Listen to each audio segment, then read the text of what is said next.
سو ہماری پارٹی کا بڑا واضح موقف ہے، کسی قیمت پر بھی الیکشنز کو مؤخر نہیں ہونا چاہیے، مزید التباہ کا شکار نہیں ہونا چاہیے۔ 8 فروری جو ایک یقیناً تاریخ دی گئی ہے، اس میں پھر بے یقینی کی کیفیت نہ اجاگر کی جائے اور پھر ایک سراسیمگی اور کنفیوژن کو جنم دینے کے مترادف ہے جو جس سے اعتراض کیا جائے، بلکہ تمام جو ادارے ہیں وہ تن من دھن سے الیکشن کے شفاف اور بر وقت انعقاد کی طرف تمام عمل جو ہے اس پر کریں۔ دوسرا یہ دیکھیے گا کہ یہ level playing field supreme court نے کہا تھا لیول پلینگ فیلڈ دیجیے گا۔ اب لیول پلینگ فیلڈ آپ کے سامنے ہے کہ پی ٹی آئی کے جتنے کارکنوں کے جتنے ہمارے امیدواران کے کاغذات نامزدگی مسترد کیے تھے میسو اسکیل پر، اور اس کا نتیجہ یہ ہے کہ جتنے بھی ٹریبونل نے فیصلے کیے ہیں آپ نے دیکھا کہ بیشتر وہ فیصلے جو ہے کاغذات نامزدگی کی منسوخی کے تنسیخ کے ان کو مسترد کر کے کاغذات نامزدگی منظور کیے گئے ہیں۔ اس سے بھی یہ بات واضح ہو جاتی ہے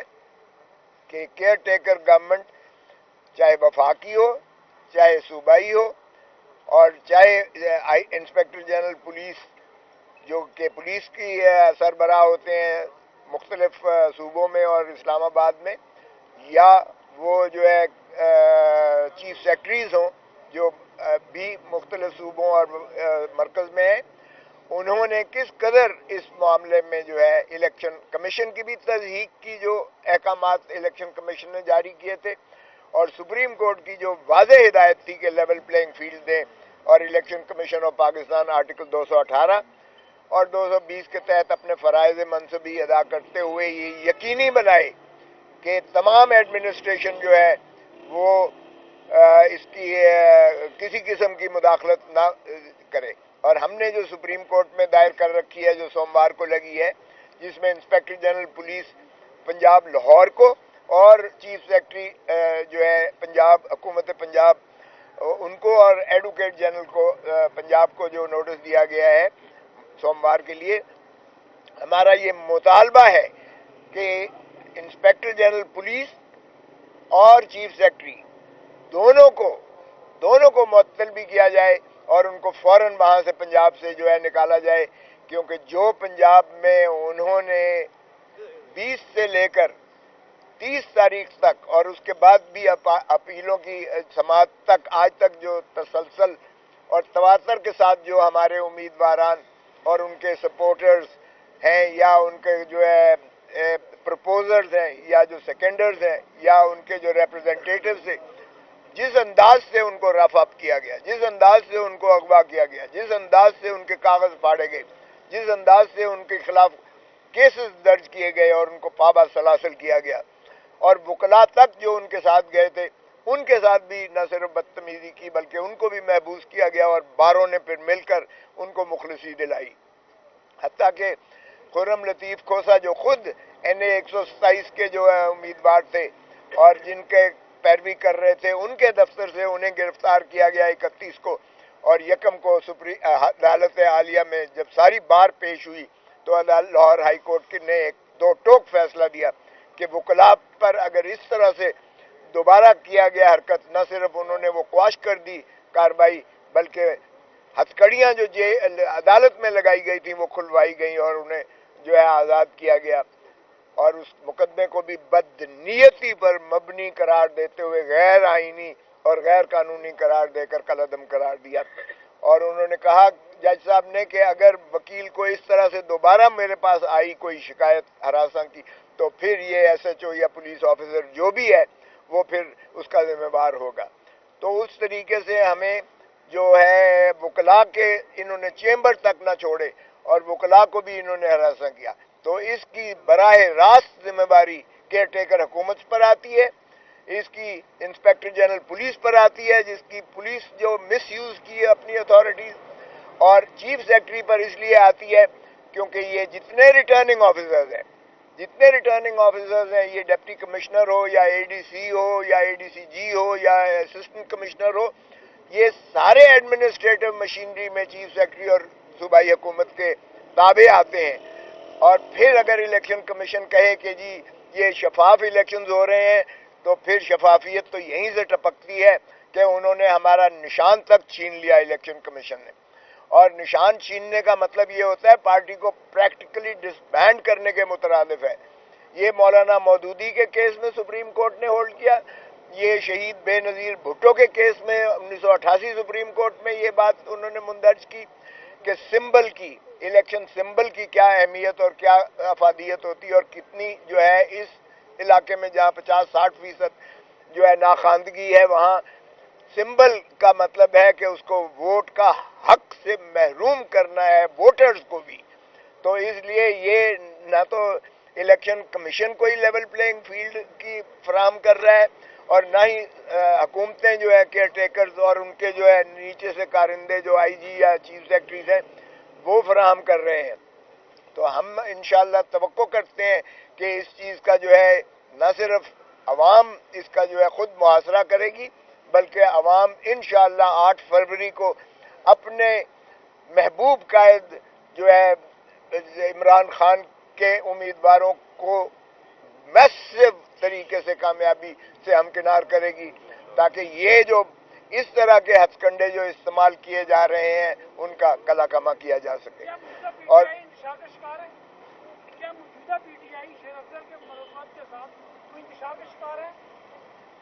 نہیں یہ آپ سوال بعد میں پوچھیں. آج کی جو پیشی تھی, آج توشہ خانے کا کیس لگا ہوا تھا اور آج جو ہے القادر ٹرسٹ کا کیس لگا ہوا تھا. آج محترم عمران خان صاحب بھی موجود تھے, بشرا بی بی بھی ان کی اہلیہ بھی زوجہ بھی موجود تھیں, اور آج یہ ضمانت کی جو درخواستیں تھیں ہماری وہ ہم بحث کر چکے تھے. بحث میری مکمل ہو چکی تھی, یہ 2-3 تاریخیں پہلے سے. پروسیکیوٹر نے اپنا نصف جو ہے کیا تھا. پچھلی تاریخ پر انہوں نے نواز شریف کا وکیل جو نیب کے خلاف اپیلوں میں ہائی کورٹ میں بحث کرتے رہے ہیں, جنہوں نے نواز شریف کو بری کروایا, آج ان کا وکیل پروسیکیوٹر نیب کی جانب سے پروسیکیوٹر بن کے تشریف لے آئے پچھلی تاریخ پر, اور کہنے لگے کہ جی میں تو چونکہ آج انگیج ہوا ہوں اس لیے میں بحث کے لیے مہلت چاہتا ہوں. میں نے اس کی شدید مخالفت کی کہ جب پروسیکیوٹر موجود ہے, ان کی ٹیم ظفر موج موجود ہے ان کی جو ماشاءاللہ, اور وہ کئی پیشیوں سے اس پہ پیش ہو رہے ہیں, تو کیسے ایک اور وکیل کو یہ لا کے صرف تاریخ لینے کے لیے, التوا کرنے کے لیے اور عمران خان کی جو ہے اذیت اور کرب میں اضافہ کرنے کے لیے یہ کیسے اسے لا سکتے ہیں. اور پھر آج ماشاءاللہ انہوں نے تاریخ لی تھی آج کی, اور آج وہ سرے سے آئے ہی نہیں, تشریف ہی نہیں لائے عدالت میں, اور نہ کوئی عدالت کو اطلاع دی, نہ عدالت کو کوئی درخواست بھیجی. انہوں نے پروسیکیوٹر سے پوچھا, سردار مظفر سے جو یہاں ان کے چیف پروسیکیوٹر ہیں نیب کے, انہوں نے کہا جی مجھے بھی کوئی اطلاع نہیں ہے. تو پھر انہوں نے کہا کہ آپ کی ٹیم جب بحث کر رہی تھی تو پھر ہم نے تو ایک ایکسٹرا فیور دیا کہ موقع دیا انہیں, لیکن اگر وہ آج نہیں آئے تو پھر آپ کنکلوڈ کیجئے گا. میں نے وہ سپریم کورٹ کی چیف جسٹس قاضی فائز عیسیٰ صاحب کا فیصلہ دیا 1917 سپریم کورٹ, جس میں انہوں نے کہا کہ پرائیویٹ وکیل حکومتی ادارہ نہیں رکھ سکتا, کیونکہ یا تو پھر حکومتی جو پروسیکیوٹرز ہیں, اٹارنی جنرل ہے یا ایڈوکیٹ جنرل ہے, وہ لکھ کے دے کہ میں نااہل ہوں اور میں یہ اس کیس کو کرنے کے قابل لائق نہیں ہوں, تو پھر کوئی اور وکیل لے کر آئیں. وگرنہ یہ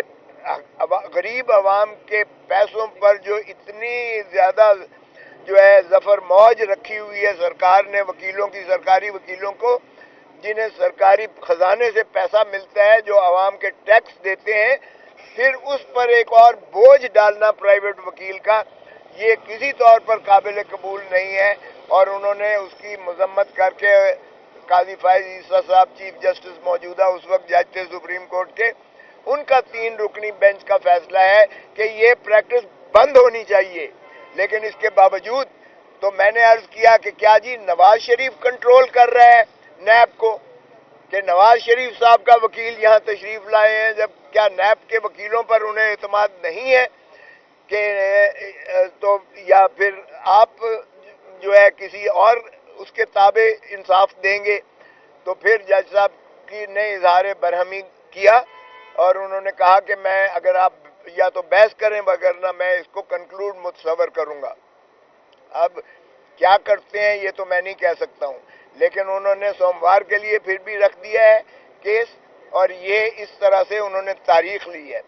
دوسرے کیس میں ملک ریاض صاحب کے اور ان کے جو فرزند اور ان کی جو بیوی تھیں، وہ ان کی جانب سے ایک فاروق نائک نے درخواست دی القادر ٹرسٹ کیس میں، اور اس میں انہوں نے استدعا کی تھی فاروق نائک نے کہ اس کو جو ہے مؤخر کیا جائے، کیونکہ ہم باہر ہیں ملک سے اور ہمیں بڑی دیر سے اس چیز کی اطلاع ملی ہے۔ وہ آج 87-88 کی کارروائی کے لیے رکھا ہوا تھا القادر ٹرسٹ کا کیس، اور اس میں وہ تکمیلی مرحلے میں وہ تھا اور وہ ان کی درخواست خارج کر دی گئی ملک ریاض صاحب کی اور ان کے جانب سے، اور انہیں آج جو ہے وہ مفرور قرار دے دیا گیا، اور آئندہ تاریخ کے لیے وہ القادر ٹرسٹ کا کیس جس میں بھی محترم عمران خان صاحب اور بشرا بی بی ہمراہی ملزمان ہیں، وہ کیس بھی سوموار کے لیے رکھا ہے مزید کارروائی کے لیے۔ سو اس لیے جو یہاں استغاثے کی جانب سے، نیب کی جانب سے، سرکار کی جانب سے جس طرح سے اس کیس کو مؤخر کرنے کی جو ہے بار بار ان کی جانب سے جو ہے تاریخوں پر تاریخیں لی جا رہی ہیں، جبکہ ہم کہہ رہے ہیں کہ ہم بے گناہ ہیں اور ہمیں مخلصی دی جائے، ہمیں رہائی کی جائے، اور میں نے 94 کی دفعہ 94 کی ایک درخواست دے رکھی ہے کہ 47 سے لے کر آج تک توشہ خانہ سے جن صدور نے، جو وزرائے اعظم نے، جو گورنرز نے، جو اکابرین نے جتنے تحائف لیے گئے ہیں وہ بھی ذرا فہرست منگوا لیجئے گا، اور وہ بھی دیکھیے گا کہ کس طریقے سے انہوں نے جو ہے یہ تحائف لیے ہیں، اور کیا ان کے خلاف کوئی آج تک انکوائری یا کارروائی ہوئی ہے۔ کیا عمران خان ایک ہی وزیر اعظم ہے جو ان 77 سالوں میں وہ قابل مواخذہ قرار دیا گیا ہے، جبکہ نہ صرف پرائیویٹ اپریزر بلکہ حکومتی جو اپریزر تھے خود انہوں نے اس کا تعین کر کے، اور خان صاحب نے ضابطوں کے مطابق پیسے جمع کروا کے وہ تحائف جو ان کے انٹائٹلمنٹ تھی اس نے اور بی بی نے حاصل کیے تھے۔ تو پھر آپ آئین کے تحت کسی کے ساتھ تشخیص و تمیز نہیں کر سکتے ہیں۔ یہ آرٹیکل 25 کی خلاف ورزی ہوگی، آرٹیکل 4 کی خلاف ورزی ہوگی، آرٹیکل 9 کی خلاف ورزی ہوگی، آرٹیکل 10A کی خلاف ورزی ہوگی، آرٹیکل 14 کی خلاف ورزی ہوگی، آرٹیکل 25 کی۔ تو یہ آئین کی آپ اس طرح سے تضحیق نہیں کر سکتے کہ ایک شخص کو سنگل آؤٹ کر کے آپ پروسیکیوٹ کیجئے گا۔ تو اس میں بھی ہم نے تقاضا کیا ہے کہ یہ تمام جو ہے ریکارڈ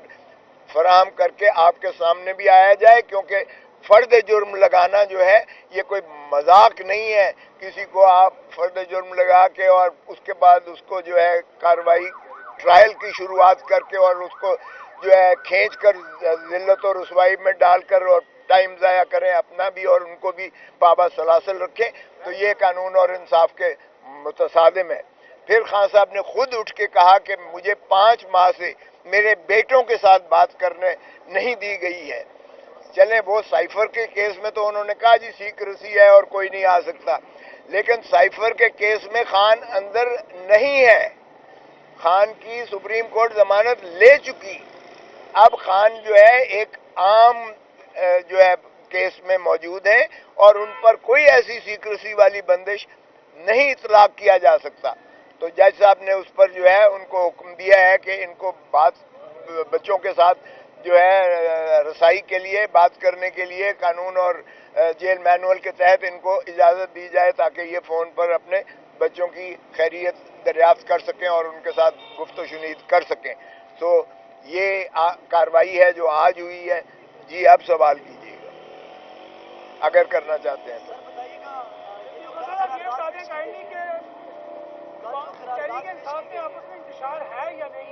کوئی انتشار نہیں ہے، بالکل کوئی انتشار نہیں ہے۔ آپ نے جن کا بات کیا ہے، دیکھیں مروت صاحب جو ہیں ماشاءاللہ ہمارے بہت جوشیلے قسم کے پی ٹی آئی کے وہ ہیں، اپنا لیڈر ہیں، اور انہوں نے جو خیبر پختونخوا میں جس انداز سے انہوں نے ایک جو ہے وہاں فعال کیا، اور جس طریقے سے لوگوں نے عمران خان کی پذیرائی کرتے ہوئے جس طرح سواگت کیا ان کا، وہ بے مثل ہے، جس سے ان کے ہوش اڑ گئے. تو اس لیے وہ جوش میں تھوڑی سی بات کر جاتے ہیں، لیکن کوئی ایسا انتشار نہیں ہے. جو بات گوہر صاحب نے کی ہے وہ آج بھی سپریم کورٹ میں ہم نے درخواست دی ہے کہ سپریم کورٹ میں یہ سمبل کے کیس جو ہم نے اپیل کی ہے پشاور ہائی کورٹ کے فیصلے کے خلاف، اس کو فوری لگایا جائے،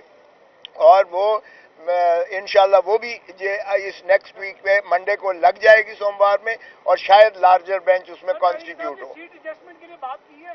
جیسے شیخ رشید ہیں یا فواد چودھری ہیں، کچھ لوگ ہیں آپ کے، کیا ان کے ساتھ سیٹ ایڈجسٹمنٹ ہو رہی ہے؟ دیکھیں پی ٹی آئی کو کسی سیٹ ایڈجسٹمنٹ کی ضرورت نہیں ہے، نہ ہی P T I seat adjustment کی محتاج ہے، نہ ہی پی ٹی آئی کوئی سیٹ ایڈجسٹمنٹ کرنے جا رہی ہے. البتہ ریکویسٹ تو ہر طرف سے آیا ہی چاہتی ہیں، ہمیشہ آتی ہیں. وہ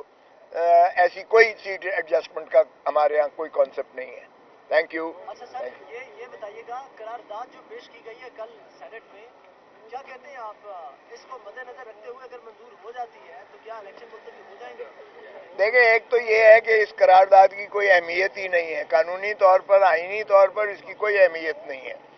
ہاں البتہ جنہوں نے کروائی ہے قرارداد شاید ان کے عزائم کچھ اور ہوں، جس طرح پہلے قراردادوں کے ذریعے سے 14 مئی کے الیکشنز کو جو ہے جس طرح وہ کیا گیا تھا، اب میرا نہیں خیال کہ وہ حالات ہیں یا وہ بات ہو سکتی ہے، کیونکہ آئی ایم ایف نے بھی صاف کہہ دیا ہے کہ اگلی قسط جو ہے الیکٹڈ حکومت کے آنے پر ہی آپ کو میسر آئے گی. سو پاکستان یہ اس چیز کا متحمل ہو ہی نہیں سکتا ہے کہ الیکشنز کو ملتوی کسی انداز سے مؤخر کیا جائے. اور supreme court as a whole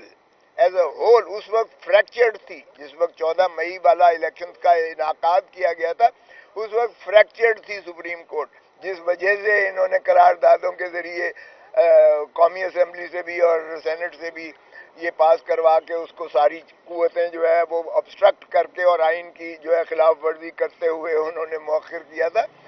اب وہ کیفیت نہیں ہے. تو اس لیے اب کسی چیز کے پیچھے یہ رائے فرار نہیں لے سکتے ہیں، اور الیکشن انشاءاللہ 8 فروری کو ہوگا،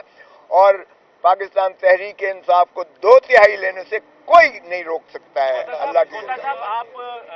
بانی پی ٹی آئی کے تمام قانونی معاملات دیکھ رہے ہیں، کیا آپ سمجھتے ہیں کہ 8 فروری سے قبل وہ جیل سے باہر آ جائیں گے؟ دیکھیں یہ تو اللہ ہی جانتا ہے، لیکن میں تو قانونی طور پر بتا سکتا ہوں کہ اگر سائفر کے کیس میں جس طرح سے سپریم کورٹ نے بیل لی ہے، اور اگر آپ جسٹس اطہر من اللہ صاحب کے اضافی نوٹ کو پڑھیں تو اس میں انہوں نے صاف کہہ دیا ہے کہ جو الیکشن لڑ رہا ہو یہ عوام کے حق کے رائے دہی کو یہ منہدم کرنے کے مترادف ہوگا کہ ان کی ضمانت نہ لی جائے اور ان کو جو ہے عوام تک رسائی پہنچنے سے مانے کیا جائے. اور جہاں تک تعلق ہے توشہ خانہ کا اور یہ کیس جو ہے القادر ٹرسٹ والا کیس، تو اس میں تو ہے ہی کچھ نہیں. یقین کریں کہ یہ جنہوں نے بھی انہیں پابا سلاسل کیا ہے ان پر میں کہتا ہوں کہ اللہ ہی ان پر رحم کرے. اگر اس طرح سے ہم وزرائے اعظم کو اندر کرنے لگیں جس طرح احاطہ کیا جسٹس اطہر من اللہ صاحب نے کہ ہم اپنے وزرائے اعظم کو کسی کو پھانسی دیتے جائیں، کسی کو پابا سلاسل کرتے ہیں، کسی کو ہم تاحیات جو ہے یہ نااہل کرتے ہیں، تو خدا را یہ کھلواڑ جمہوریت کے ساتھ بند کرنا چاہیے، بند ہونا چاہیے. سو مجھے یقین ہے کہ وہ انشاءاللہ الیکشن سے پہلے بہت پہلے باہر آئیں گے اور خود ہی اپنا کیمپین جو الیکشن کیمپین ہے اس کی رہنمائی کریں گے، قیادت کریں گے، اور پھر عوام ہی کی جو ہے ثواب دید ہے اور عوام کا حق ہے کہ وہ اپنا جو ہے پسند کے امیدوار کو فیصلہ بھی ان کے حق میں دیں اور ان کو منتخب کر کے بعض اوقات ایک تبھی ایک مضبوط حکومت آ سکتی ہے. یو نیڈ پولیٹیکل، اگر اسٹیبلٹی چاہیے، جب تک سیاسی استحکام نہیں ہوگا